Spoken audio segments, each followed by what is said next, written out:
Assalamualaikum warahmatullahi wabarakatuh. Halo teman-teman, kembali lagi dengan saya Rosmalinda, NIM 20112617, Prodi Pendidikan Agama Islam semester 4B, mahasiswi Stayana 2 Kuala Tungkal. Di video saya kali ini, saya akan membahas tentang hak, kewajiban, dan keadilan. Adapun video saya kali ini untuk memenuhi tugas mata kuliah materi Akidah Akhlak 3 dengan dosen pengampu Bapak Dr. Nur Habibullah, SPDI, MPD. Apa itu hak dan kewajiban? Hak adalah sesuatu yang mesti bagi manusia, dan apa yang diberatkan atau dibebankan kepadanya disebut wajib. Antara hak dan kewajiban ini mempunyai hubungan timbal balik yang tidak dapat dipisahkan. Di mana ada hak, di sana ada kewajiban. Karena apa yang menjadi hak seseorang akan menjadikan kewajiban orang lain. Macam-macam hak yaitu ada 5. Yang pertama, hakul hayat atau hak hidup. Yang kedua, hakul hurriyah yaitu hak kemerdekaan. Yang ketiga, hakul malik yaitu hak memiliki. Yang keempat, hakul tarobi yaitu hak memperoleh pendidikan. Dan yang kelima, hak-hak perempuan. Kewajiban terbagi 4. Yang pertama, kewajiban perseorangan, yakni kewajiban seseorang kepada dirinya sendiri, seperti keberhasilan dan keperwiraan. Antaranya adalah makan dan minum, berpakaian, menjaga kebersihan dan kesehatan, dan yang lain-lainnya. Lalu, kewajiban yang kedua yaitu kewajiban kemasyarakatan, berarti kewajiban seseorang kepada masyarakatnya, seperti adil dan selalu berbuat baik. Yang ketiga, kewajiban kepada Allah. Adapun kewajiban manusia terhadap Allah diantaranya adalah yang pertama, beriman kepada Allah. Yang kedua, beribadah dengan ikhlas hanya kepada Allah. Yang ketiga, tidak menyekutukan Allah dengan apapun. Yang keempat, bersyukur kepada Allah. Yang kelima, meminta ampun dan bertaubat. Yang keenam, takwa kepada Allah. Dan yang ketujuh, tawakal kepada Allah Subhanahu wa Ta'ala. Lalu yang keempat, memilih kebebasan memilih, berkehendak dan berbuat. Bagi Allah tidak ada masalah apabila manusia tidak mau melaksanakan kewajiban terhadapnya. Konsekuensinya sebenarnya terletak pada manusia sebagai makhluk Allah. Sebagaimana alasannya, jika manusia ingin mencari keselamatan, maka mau tidak mau harus melaksanakan kewajiban tersebut. Lalu keadilan.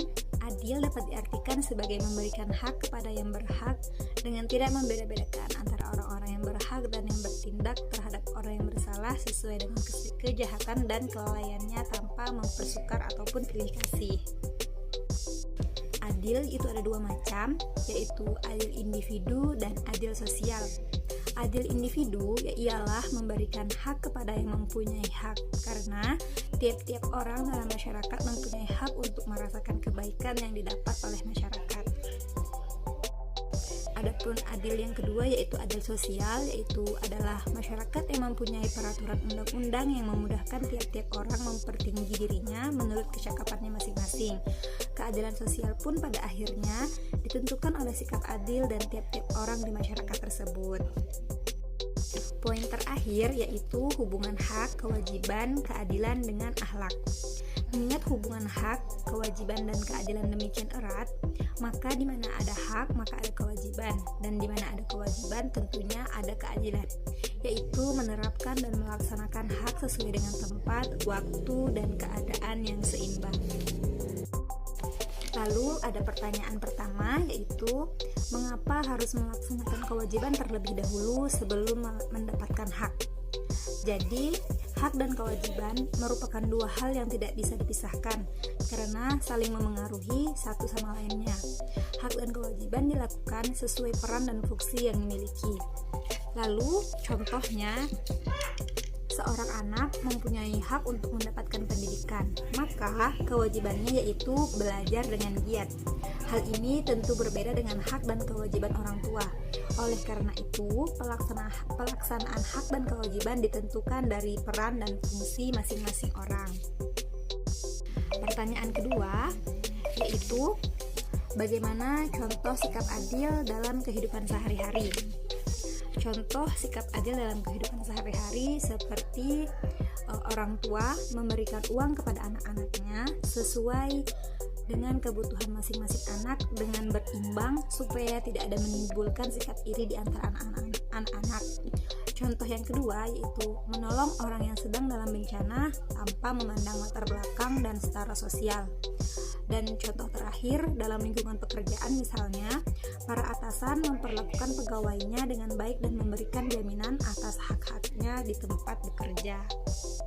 Lalu pertanyaan yang terakhir, apakah ayat tentang keadilan? Ayat tentang keadilan dijelaskan di dalam surah Al-Maidah ayat 8 yang berbunyi Bismillahirrahmanirrahim. Ya ayyuhallazina amanu kunu qawwamina lillahi syuhada'a bil qist wa la yajrimannakum syana'anu qaumin 'ala alla ta'dilu i'dilu huwa aqrabu littaqwa wattaqullaha innallaha khabirum bima ta'malun.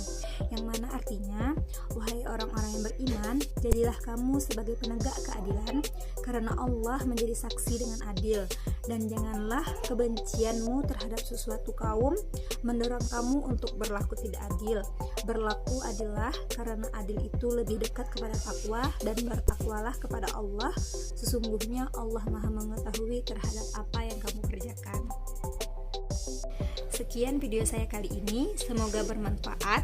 Terima kasih atas like, komen, dan subscribe-nya. Sampai jumpa di video saya selanjutnya, dan saya akhiri. Assalamualaikum warahmatullahi wabarakatuh.